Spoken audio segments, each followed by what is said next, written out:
Good afternoon, and thank you for listening in to the questions that I'm going to be putting forward to Andy Marsh, and welcome as Chief Constable in Avon and Somerset Constabulary. I'm a bit croaky, I'm suffering from a cold, so I do apologise for that. But this is all to do, the reason this is our fourth Facebook Live chat, and it's all to do with making the constabulary more accessible, transparent to you as local residents. So we've got a number of questions that we're going to talk about, Andy, today. We're going to be talking about drugs, antisocial behaviour and burglary. And many of you have submitted questions, and if you wish to submit some more questions during today, that's fine. But we're very open to being able to have that contact with the constabulary. So thank you for Andy for joining us today. So let's start off with burglary. I stated very clearly last year that I was disappointed in how the constabulary have dealt with burglary. And in fact, I think it had deteriorated.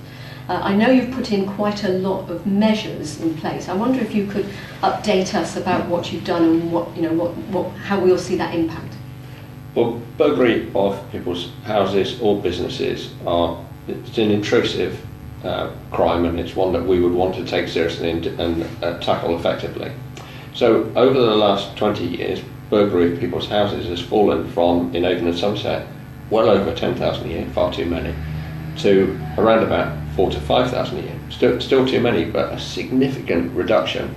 Now, when you said to me this time last year that you weren't happy with how we were doing with it, the force had experienced a rise in burglaries, relatively small rise, but significant, over 2 to 3 years. And I agreed with you that this was important and we should do something to stop it. So I'm pleased to say that since February last year, the monthly amount of burglaries, both dwelling and non-dwelling, that we've experienced has fallen by a total of about 150 a month, so a significant fall. We've done a number of things to tackle the offenders responsible, to better support the enablers, and to focus patrolling officers' activity around the hotspots. So that we've done a lot, so I think we've stabilised it certainly, and hopefully started to turn a corner. Okay. As we know, some communities are absolutely targeted, particularly for high-value gold.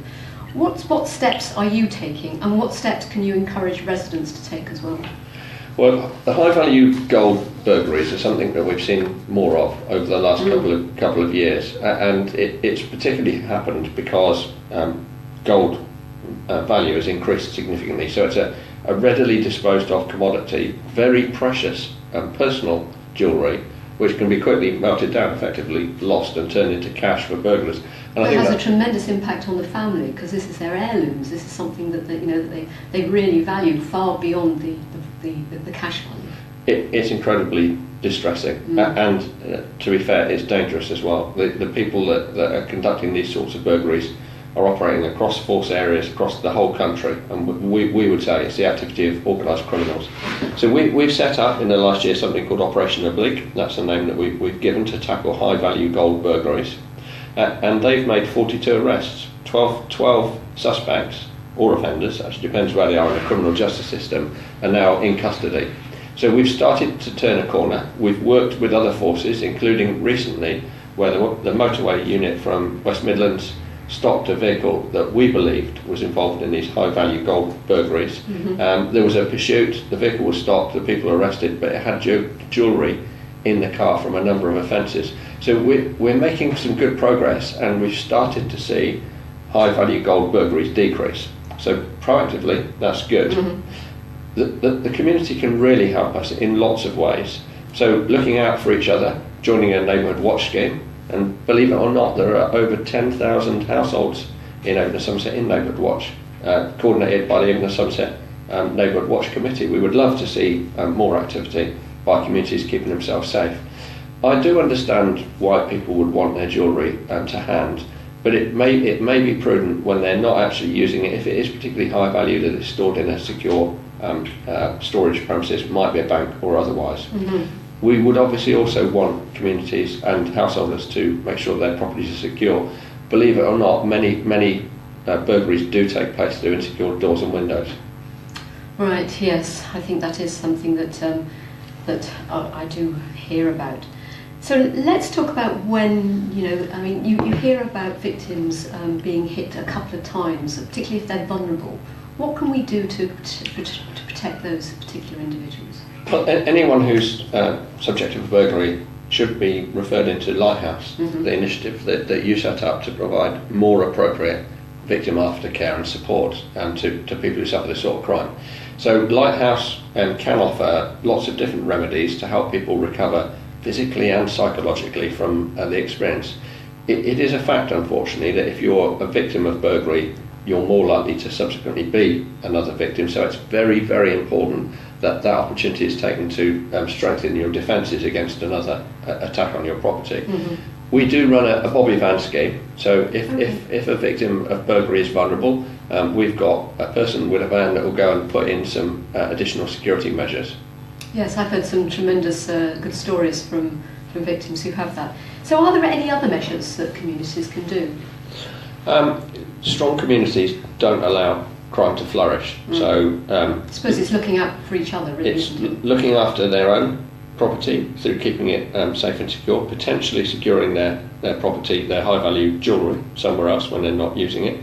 Certainly joining a neighbourhood watch scheme, and even if you're not in a neighbourhood watch scheme, if you see something suspicious or you have a suspicious cold caller, we would want you to ring 101 999 if we think there's a crime actually in action there and then, or if you're concerned about contacting the police directly, to talk to Crime Stoppers. So we really do need to work with the community to understand what's happening so we can better protect people. Oh yeah, thank you for that. Let's move on to drugs. Drugs have a devastating effect on individuals, on families, on communities. I've seen it for myself, and there is a direct link to drug-related crime and drug-related antisocial behaviour. And it affects, I think, many people will tell me, it affects their daily lives that they see it.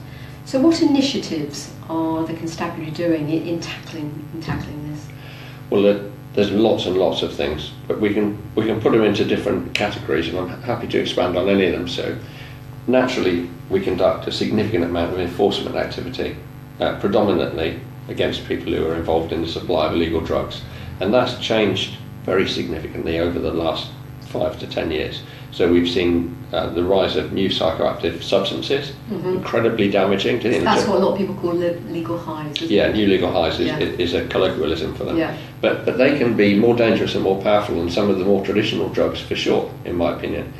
We've seen a change in the way that the market works. There's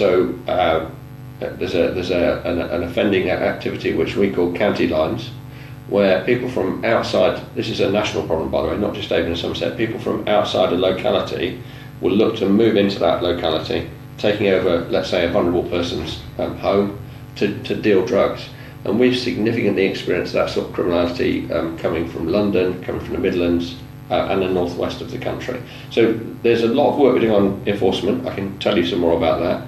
There's also a lot of work we're doing on prevention, which ranges from lots of different sorts of activities, such as we've a network of neighbourhood beat managers and PCSOs across the whole force that have got close links with their schools, that are there and available to support teachers, giving preventative advice right at the earliest stage around drugs and safety. But then we've got people, drugs educational officers working within custody suites, and indeed a service that you commission, that are making interventions with people who are arrested to try and break that cycle between crime and drug misuse and crime and drugs misuse. So there's a lot we're doing around prevention and enforcement and education. And what can residents do if they actually see drug dealing going on? Well, the drug dealing would probably become apparent to people in the neighbourhood. It's for lots of reasons. So if it's happening from a premises, people would unfortunately suffer all forms of aspects of antisocial behaviour in and around that premises. People calling at funny times of the day and night, lots of callers. If there's cannabis being grown in the premises, it might be vulnerable to a fire, those sorts of things. If it's dealing on the street, people will know it if they see it, to be honest with you. It's difficult for it to fly under the public radar. We would want them to tell us about it. So you do want to know? Absolutely, yeah. Okay. And one of the initiatives that you've started is the drugs education programme, which I think is a real positive step forward. But there is some comments about that you're turning soft on drugs. What's your view? Well, this is a pilot scheme. It's running in Bristol, so it's led from our custody suites in Bristol. And it's a pilot that's dealt with a significant number of people already, so about 800 people who've been arrested in possession of drugs, instead of being charged, are given the opportunity to engage in an education programme which will divert them away from that drugs misuse. And actually, that's got to be better for me than a cycle of arrest, sanction, re-offend, arrest, sanction, re-offend.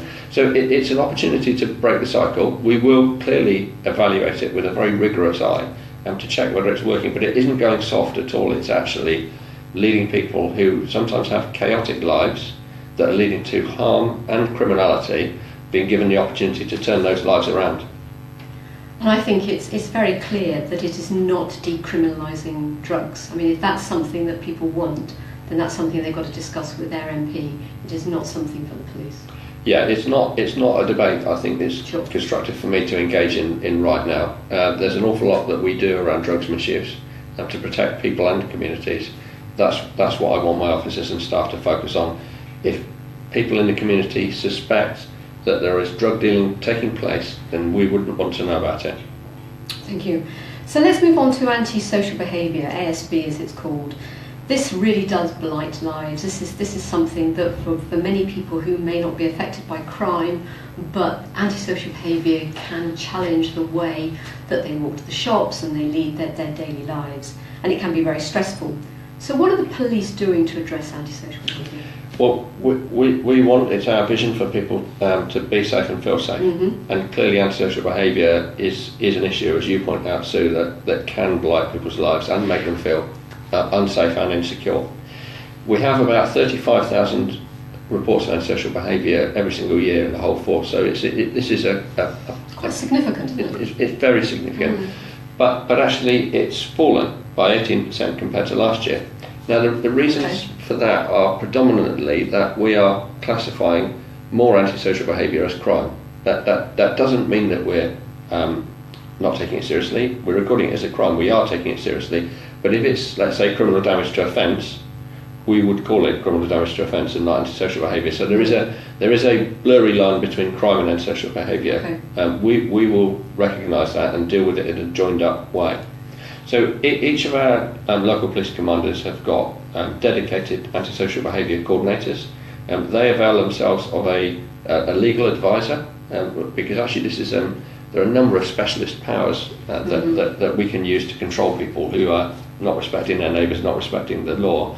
And we would deal with each incident in its own right, taking any remedy that we feel is appropriate, including arrest and maybe prosecution or other order.